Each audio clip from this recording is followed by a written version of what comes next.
and the profound uncertainty that goes with it. So we have buildings such as the pyramids of Egypt and the ziggurats of Latin America and also of the subcontinent.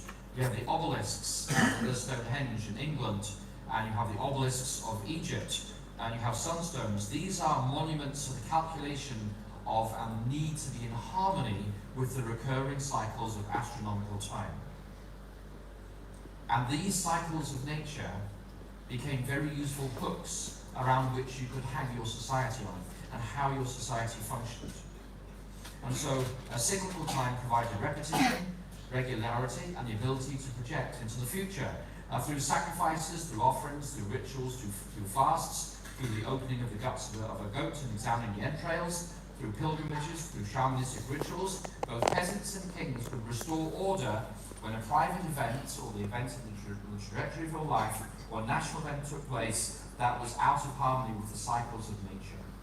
And cyclical time still affects us today. We have no way to measure time without reference to the movements of the moon around the Earth, about running around the sun every year, or the regular vibrations of physical atoms in the atom clock. But in 21st century Australia, we pay less attention to cyclical time because it strips us of our possessions in life. That is, we want a free, open-ended future where we can plant our lives without being tied to the cycles of the universe. We value progress, we value creativity, we value improving on what went before, we value learning from the mistakes of the past and chasing our hopes and our dreams.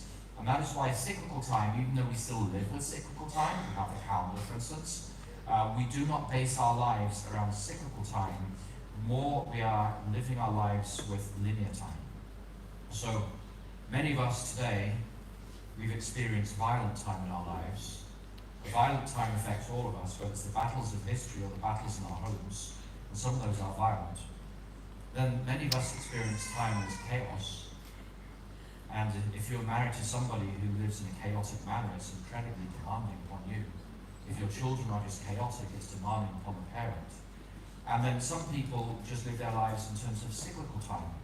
But more and more people in the West adopt a linear approach to time. And the concept of linear time is indeed biblical.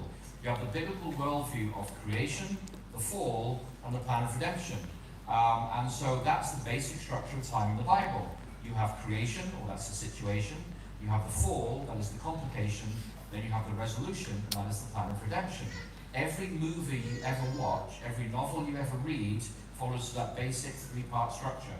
A situation, a complication, and a resolution.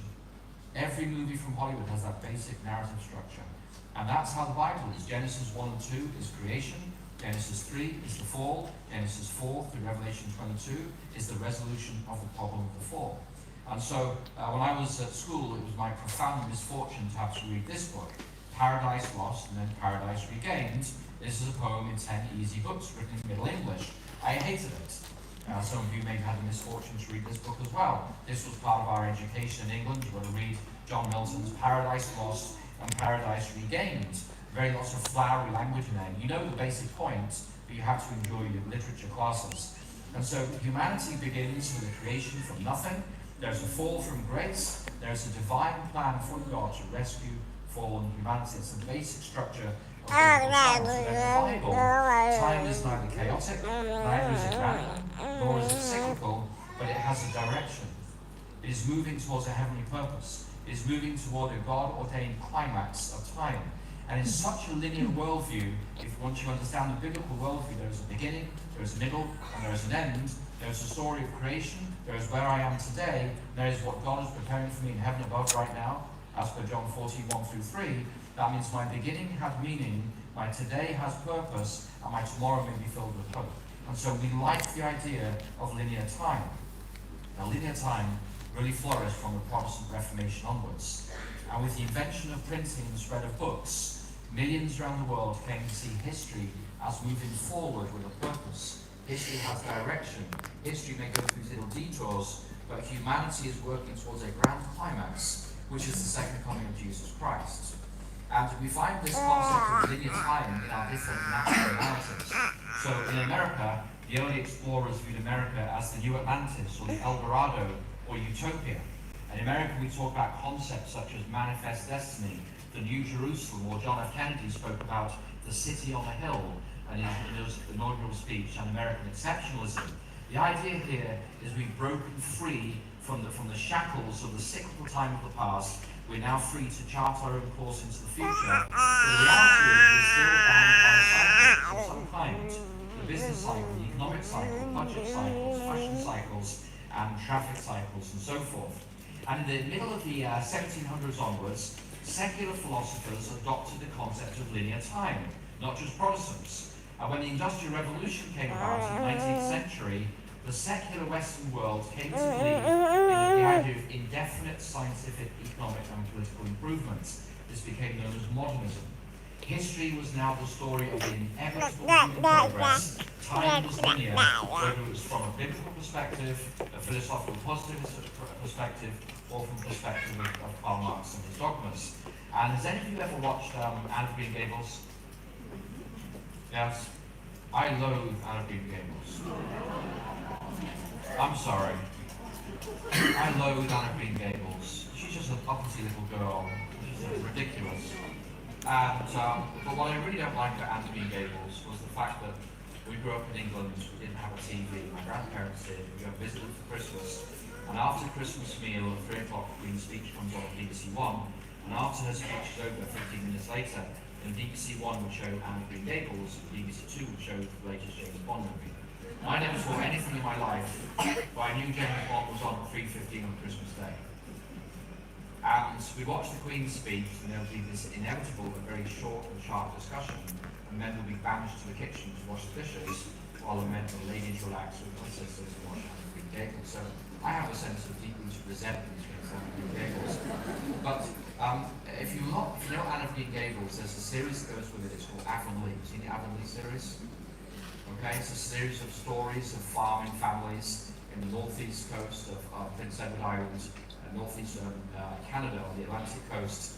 And there's a general theme to all the stories. And the theme is this: these are honest farming folk, and in every narrative, every story, something happens which is the bringing in of a new technology to the community.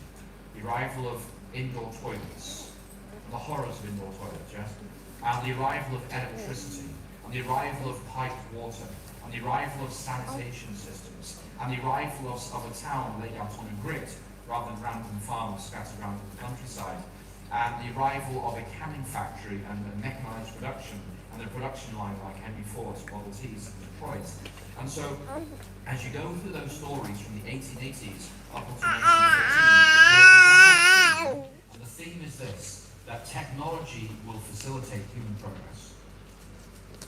And you see this in all of the stories.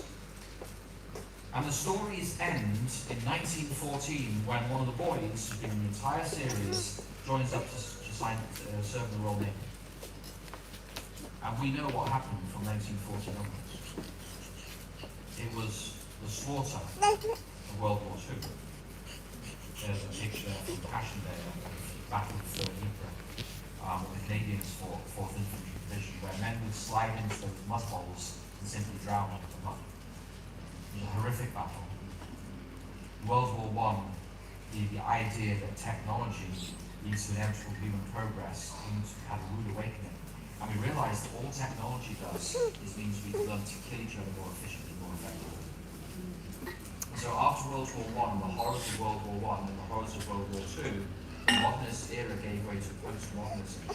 And that was a philosophy of despair, because capitalism gave us, communism, Marxism gave us the horrors of Stalin's concentration camps, democracy gave us Adolf Hitler, and technology gave us the atom bomb and the gas chambers and the gas battles in the trenches.